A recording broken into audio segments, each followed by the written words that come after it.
Hello hi friends, welcome to my world my kitchen. ఈరోజు మనం ఎండు చేపల కర్రీని ప్రిపేర్ చేసి చూపించబోతున్నానండి. టేస్ట్ మాత్రం అద్దరిపోతుందనమాట.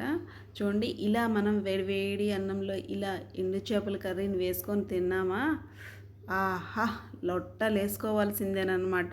అంత టేస్టీగా ఉంటుంది. ఇలా మనం ఇందులో నంచుకుంటూ చేపల్ని తింటూ ఉంటే బా అద్దరిపోతుందండి. అంత టేస్టీగా ఉంటుంది.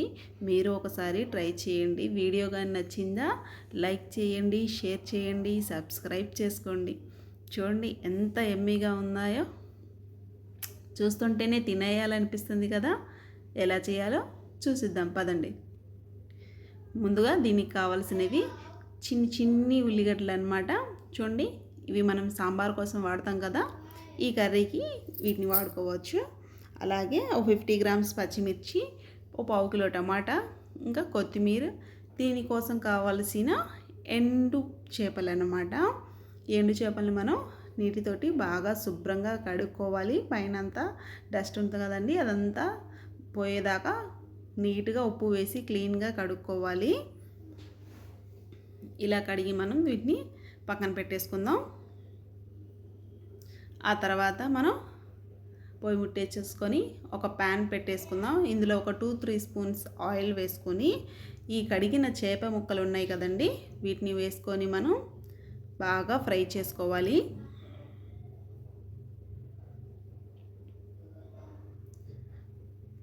మంటనైతే లో ఫ్లేమ్లో పెట్టండి. లో ఫ్లేమ్లో పెట్టి స్లోగా వీటిని మనం కదిల్చుకుంటూ ఫ్రై చేసుకోవాలి.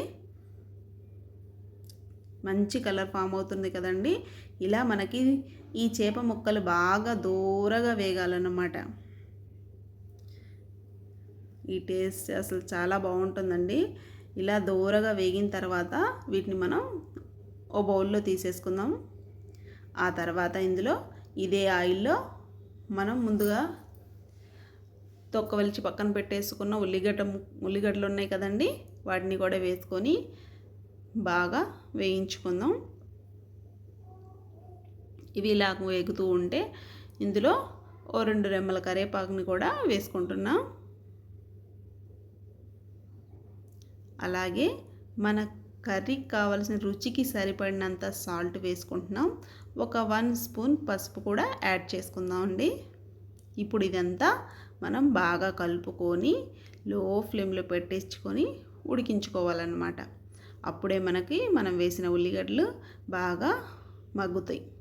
చూడండి, నేను ఇలా అయితే మూత పెట్టేశాను. ఆ తర్వాత మనం పచ్చిమిర్చిని ఇలా దంచుకోవాలండి. అప్పుడే ఈ కర్రీ టేస్టీగా తయారవుతుంది. కచ్చా పక్కాగా నూరుకుంటే సరిపోతుంది. ఒక్కసారి మన కర్రీ ఎలా ఉందో చూసేద్దాం. చూడండి, మూత పెట్టేసి తీసాం కదా, బాగా మగ్గిపోతున్నాయి. కలర్ కూడా కొంచెంగా చేంజ్ అవుతుంది కదా. ఇలా కొంచెం మగ్గిన తర్వాత ఇందులో మనం ముందుగా కట్ చేసిన టమాటాలను కూడా వేసుకుందాం. ఈ టమాటాలన్నీ వేసుకొని బాగా కలుపుకోవాలండి.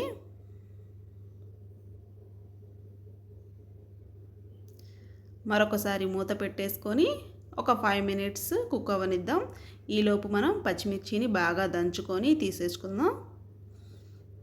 మనకి మరీ మెత్తగా అవ్వాల్సిన అవసరం లేదండి, జస్ట్ కొంచెం కచ్చా పక్కాగా నూరితే సరిపోతుంది.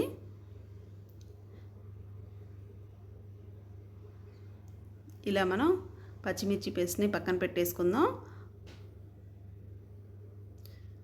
చూడండి, మూత తీసామా, మనకి టమాటా బాగా మగ్గిపోతుందన్నమాట.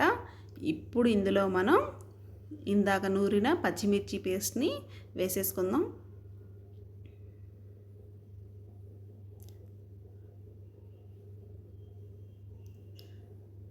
ఇదంతా వేసుకొని బాగా చక్కగా కలుపుకోవాలండి. ఎక్కడ మనం దీనికి ఈ కర్రీ కోసం వాటర్ అనేది యాడ్ చేయట్లేదు, ఎందుకంటే ఆల్రెడీ మనకి ఇందులో ఉల్లిగడ్డలో నీరు ఉంటుంది, టమాటాలో కూడా వాటర్ ఉంటుందన్నమాట. మనం వేసిన పచ్చిమిర్చిలో కూడా వాటర్ ఉంటుంది. సో మనం ఎక్కడ వాటర్ అనేది యాడ్ చేయకుండా ఓన్లీ ఈ కూరలో ఉన్న వాటిలో ఉన్న వాటర్ తోటే మనం వీటిని ఉడికించుకుంటున్నాం.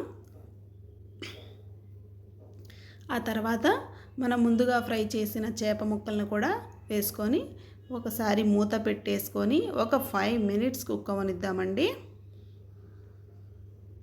చూడండి, మన వాటర్ అంతా ఇంకిపోయింది. బాగా కర్రీ అయితే దగ్గర పడిపోయిందన్నమాట.